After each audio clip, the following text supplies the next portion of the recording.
Hello, everyone. My name is Kelsey, and we also have Chelsea and Ray here today.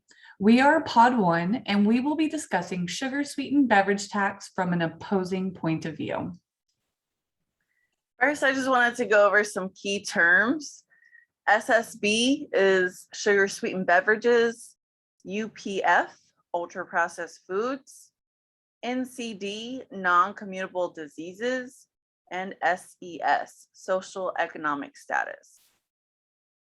While sugar sweetened beverage taxes have been in effect for some time, no universal definition of sugar sweetened beverages currently exists. When people reference sugar sweetened beverages, they usually are referring to any drink with caloric sweeteners, including carbonated drinks, sports drinks, energy drinks, fruit drinks, sweetened milk, teas, and coffees, and sometimes sweetened water. Sugar sweetened beverages usually do not include 100% fruit juices or diet drink alternatives with non-caloric sweeteners. Rates of obesity have been continuously rising throughout the world over the past several decades. Obesity has been shown to increase risk of non-communicable diseases such as hypertension, diabetes, cardiovascular diseases, and more. Therefore, local and global responses are needed to address the rise in obesity and non-communicable rates. As sugar-sweetened beverages and ultra-processed food become more popular, studies suggest that the consumption of sugar-sweetened beverages and ultra-processed food may be contributing to the global obesity crisis. The WHO and many other the WHO refers to the World Health Organization, and many notable organizations recommend reducing obesity by reducing energy intake from total fats and sugars, among other things. Taxation of sugar-sweetened beverages have been implemented in various ways in an effort to create a positive externality of reduction of sugar intake and ultimately obesity and non-communicable diseases. Sugar-sweetened beverage taxes have been incorrectly perceived as an effective approach to change purchasing behavior.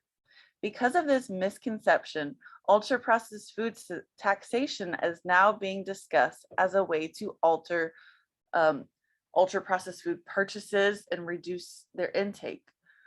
We will discuss how sugar-sweetened beverage tax is an ineffective approach for reducing obesity rates and, in fact, create negative externalities and injustices on countries and people of lower income and lower income status. These arguments will further eliminate any ground for pro-sugar sweetened beverage tax and ultra-processed food taxation initiatives. Chelsea will be discussing our first point. First, let's discuss if sugar-sweetened beverage taxes are just for all socioeconomic groups. Pro-sugar sweetened beverage tax advocates state that sugar-sweetened beverages do not disproportionately affect lower socioeconomic status individuals. However, most sugar-sweetened beverage taxes are a type of sin tax and are usually a regressive tax.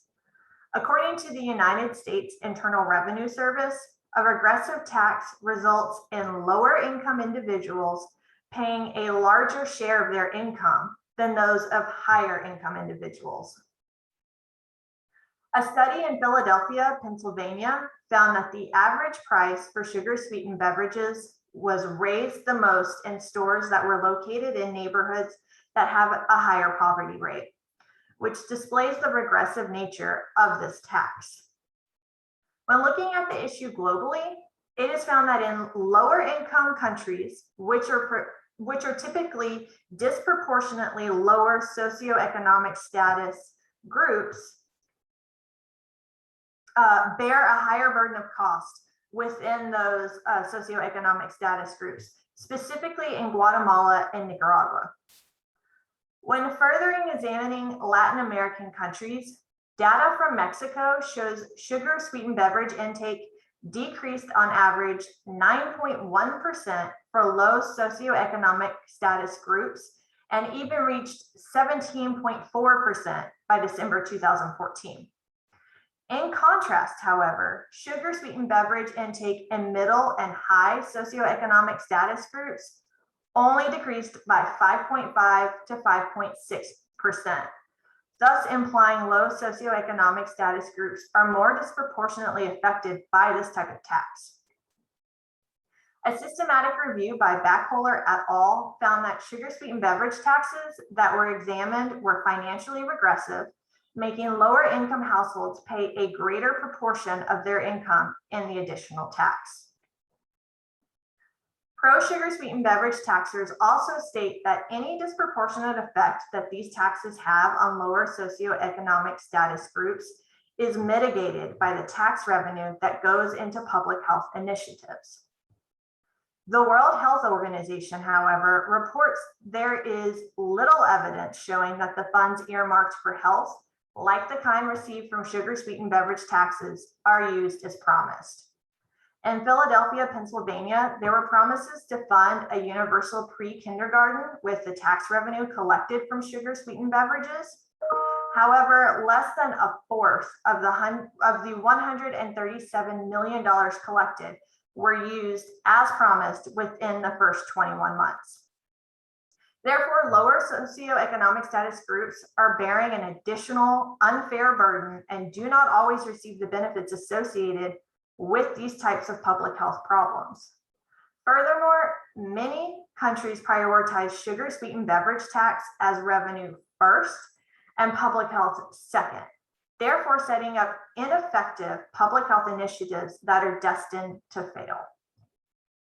In summary, low socioeconomic status groups bear a higher burden with sugar sweetened beverage taxes due to the regressive nature of the tax than those of higher socioeconomic status around the world. Furthermore, the tax benefits usually spoken about with this tax, like pre-kindergarten education, obesity prevention, and health promotion programs, are not always utilized as intended or to the full extent as possible. Thank you for your time, and Kelsey will be leading our next point. Thank you. Next, let's discuss if sugar sweetened beverage taxes can combat non-communicable diseases and the current global obesity crisis. A major argument for pro-SSB, sugar sweetened beverage taxes, is that the tax will influence behavior to such a degree that it reduces the occurrence of non-communicable diseases such as obesity and diabetes. But we, as nutrition experts, know that obesity is multifactorial. And even though there are studies that link sugar sweetened beverages to obesity, correlation does not imply causation. Obesity and non-communicable diseases are also heavily influenced by individualistic factors like genetics, physical inactivity, socioeconomic status, access to healthcare, among many other circumstances outside of food and beverage selection. Excess sugar is linked to increased rates of BMI. However, sugar is not solely found in sugar sweetened beverages. Other intake factors such as saturated fat, salt, and an overall calorically dense diet can also affect body mass ratio, BMI. So a systematic review from Manadikas et al. Show that there may in fact be a reduction in the intake of tax targeted products, but there is not a positive externality of weight loss, BMI reduction, or overall energy intake. This may be due to consumers rewarding themselves for making quote unquote good choices or by indulging in other caloric foods.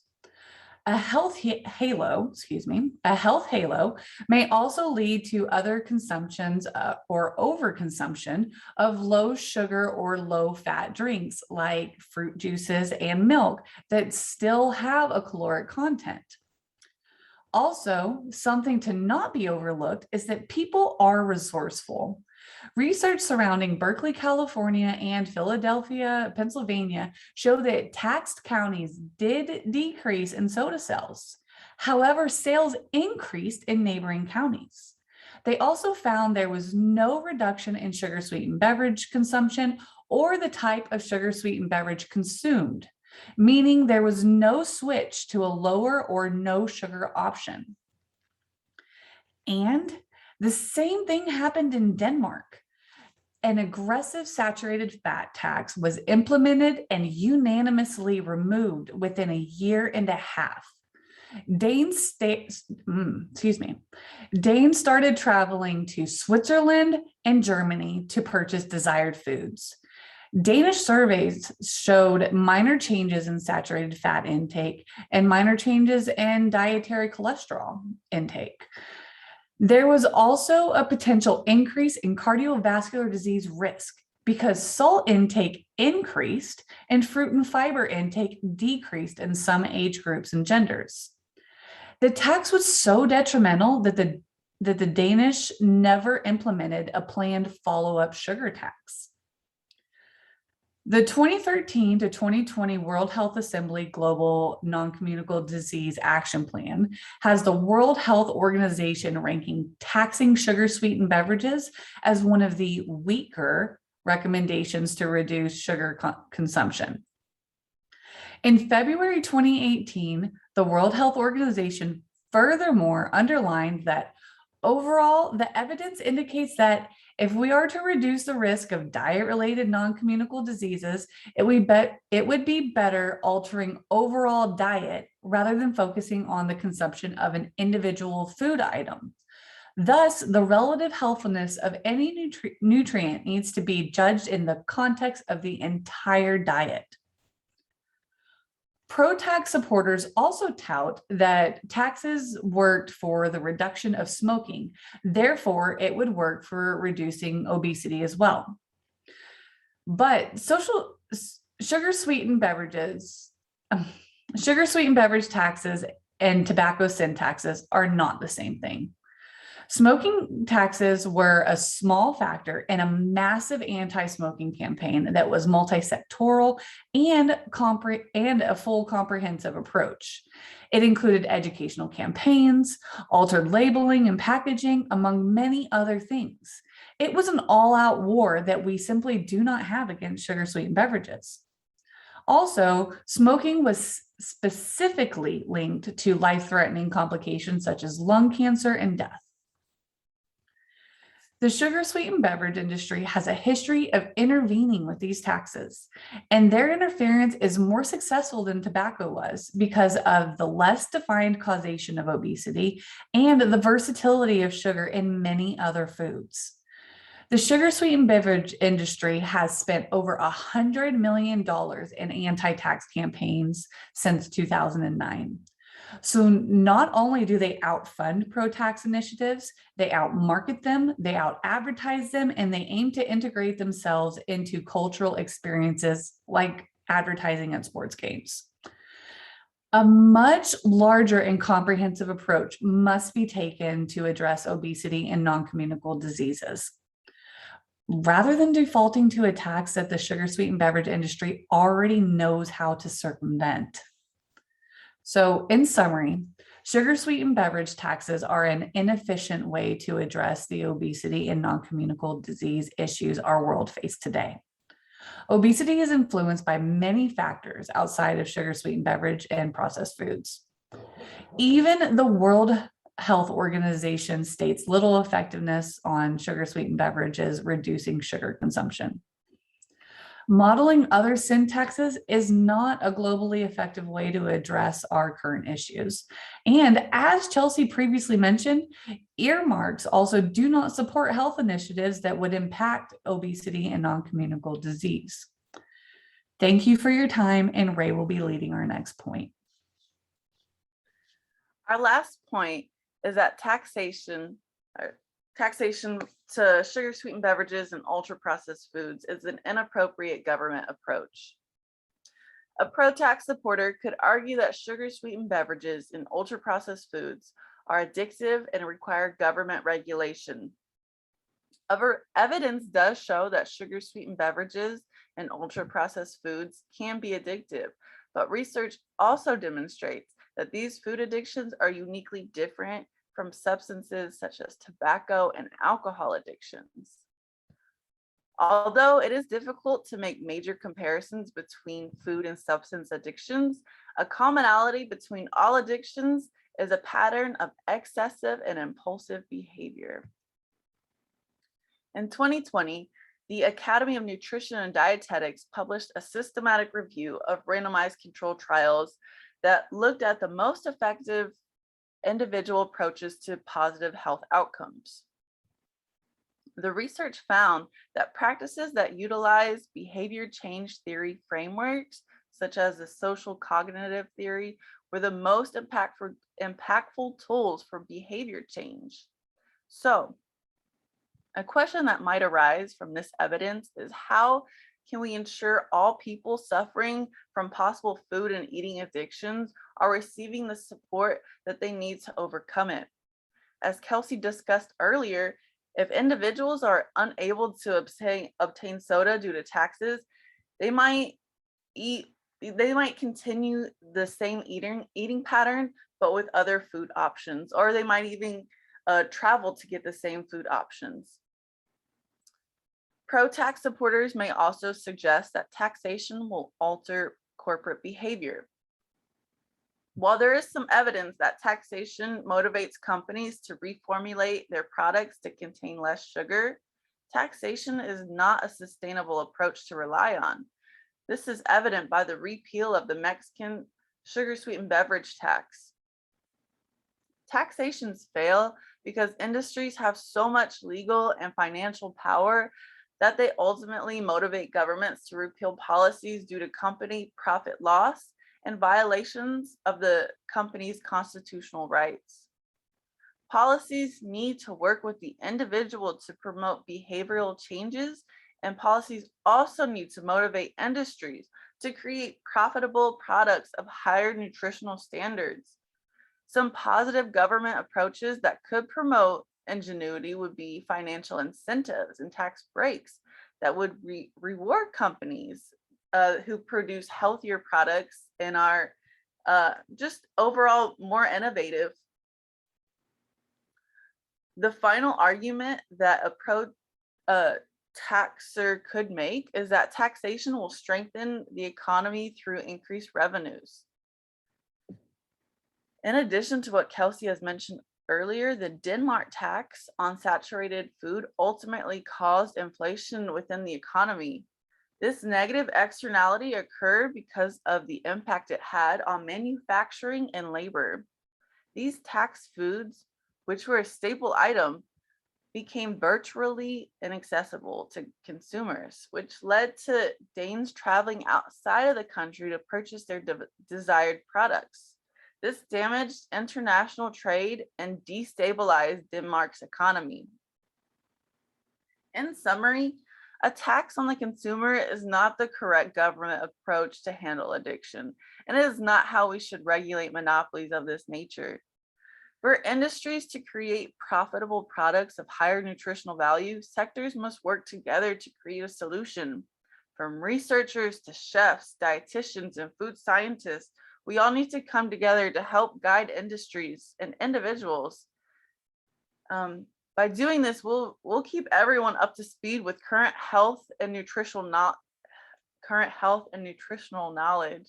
So higher quality products can be something that people want to buy, and they'll create that demand. So companies won't mind creating them, the product itself.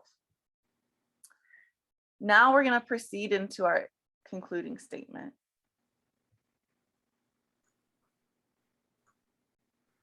In summary, history has shown that sugar-sweetened beverage taxes are an inefficient and ineffectual approach to intervening in public health at local and national levels. We've discussed the points that sugar-sweetened beverage taxes disproportionately affect lower socioeconomic status groups.